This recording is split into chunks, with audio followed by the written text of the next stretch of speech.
तेलंगाना में भी अब कांग्रेस अपना कमाल दिखा रही है। सर्वे में कांग्रेस सरकार आ रही है। मध्य प्रदेश, राजस्थान, तमाम जगहों पर कांग्रेस के लिए अच्छी खबरें आ रही हैं। जो सर्वे हैं वो कांग्रेस की तरफ सरकार बनाते नजर आ रही हैं। तो अब तेलंगाना में भारत जोड़ो यात्रा जो निकाली थी वो यात्रा कमाल कर गई है।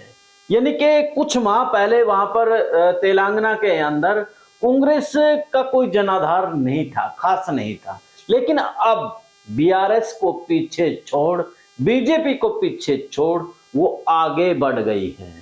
आज हम बताएंगे जो सर्वे, चाहे लोकपाल का है, जो भी सर्वे आए हैं वो सर्वे कांग्रेस की तरफ इशारा कर रहे हैं कि सरकार तेलंगाना में भी कांग्रेस बना रही है और भारत जोड़ो यात्रा का ये कमाल है। तो ऐसे में बीजेपी के लिए खतरे की घंटी बज रही है, क्योंकि 5 स्टेट के अंदर जो चुनाव हुए हैं, 4 स्टेटों में जो चुनाव हो चुके हैं, परिणाम आने बाकी हैं। तेलंगाना में अभी चुनाव होने हैं। लेकिन जो सर्वे आए हैं वो सर्वे आपको बताएंगे।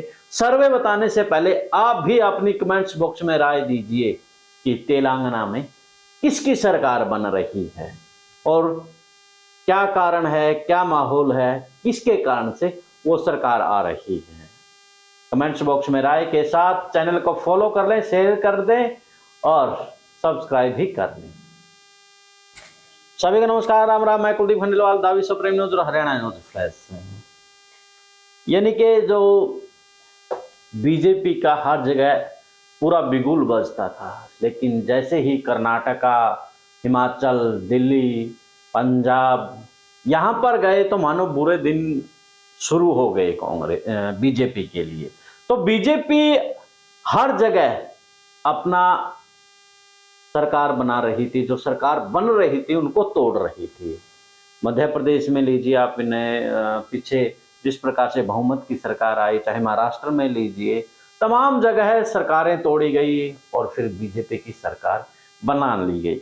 तो हम सीधे तौर पर यही कहेंगे कि जो जनादेश जनता ने दिया था उस जनादेश को तोड़ करके आपने जो, यानी कि बीजेपी ने जो खेल खेला था, अब उसी खेल में वो उलझती नजर आ रही है। अब इसलिए तो कांग्रेस आ रही है। जो लोकपाल का सर्वे है, मैं पहले उस पे जाऊंगा। जो लोकपाल ने अपने सर्वे में बीआरएस को 36 से 39 सीटें दी हैं और जो वोट शेयर है वो 38 से 41% है। और इसके बाद कांग्रेस का जो सर्वे बताया है वो बड़ा कमाल का बताया है। पहले मैं ये बता दूं कि तेलंगाना के अंदर 119 टोटल सीट हैं। तो ऐसे में जो कांग्रेस के लिए है 59 से लेकर के 72 सीटों का आंकड़ा बताया गया। जो वोट शेयर है वो 43 से 46% तक है। और ओबीसी साहब भी वहां पर लगे हुए हैं, अपनी पार्टी के उम्मीदवार उन्होंने उतारे हुए हैं। तो जो लोकपाल का सर्वे है 5 से 6 सीटें बता रहा है और 7 से 10 3% वोट शेयर है। और बीजेपी की जो सीट बताई जा रही है वो बिल्कुल कम ही बताई जा रही है। 2 से 3 सीटें पर आकर के बीजेपी अब खड़ी हो गई है। तो इसी प्रकार जो पोल ट्रैकर है उसके जो सर्वे आए हैं उसने भी चौंका दिया है। यानी कि लोकपाल की तरह ही उनके भी सर्वे सामने आए हैं। उन्होंने बीआरएस को 35 से 40 और जो वोट शेयर है वो 34% दिया है। तो वहीं बीजेपी को इन्होंने भी 3 से 5 सीट और जो प्रतिशत है वोट शेयरिंग वो 9% है। जो कांग्रेस है 63 यानी कि 63 से लेकर के 69 यानी कि 63 से लेकर के और 42% 68 सीटें बताई गई हैं।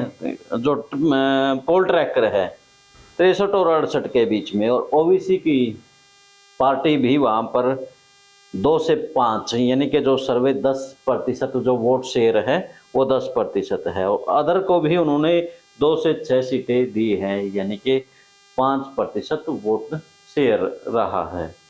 तो दो सर्वे एजेंसियों के मैंने सर्वे बताए हैं। जिस प्रकार से सर्वे अब आए हैं वो भारत जोड़ो यात्रा के साथ में, जो वहां पर घोषणा पत्र कांग्रेस ने दिया है उसके बदौलत बड़ा उन्होंने काम किया है। जो 4,000 रुपए की मासिक पेंशन, 10 लाख का बीमा, 200 यूनिट बिजली मुफ्त के साथ में खेतीहार मजदूरों को 12,000 सहायता देने का कांग्रेस के पक्ष में इनके मोड़ दिया है। जैसे मैं पहले ही बता चुका हूं कि भारत जोड़ो यात्रा ने कांग्रेस को मजबूत किया था, जिसके बलबूते पर अब जो सपना अब कांग्रेस सरकार बनाने का देख रही है वो उसी के बलबूते पर देख रही है। तो तेलंगाना में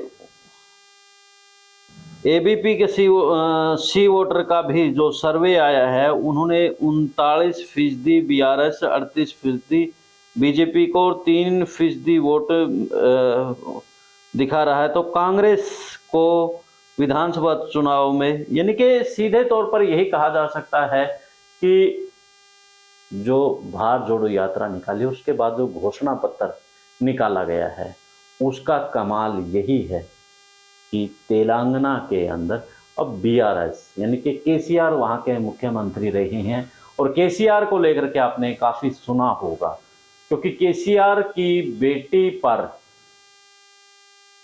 ईडी ने समन भेजा था, ईडी ने जांच में तलब किया था।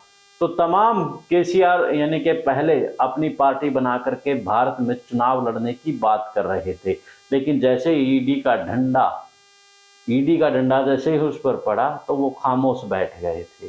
किसानों के नाम पर वो अपनी राजनीति करने वाले थे और किसानों के नाम पे ही किसान की सरकार। आप भी अपनी राय कमेंट्स बॉक्स में जरूर दीजिएगा कि तेलंगाना में कांग्रेस भारत जोड़ो यात्रा और घोषणा पत्र के जरिए ही आ रही है या फिर जो बीजेपी के खिलाफ लहर है उसके कारण से आ रही है। कमेंट्स बॉक्स में राय दीजिए।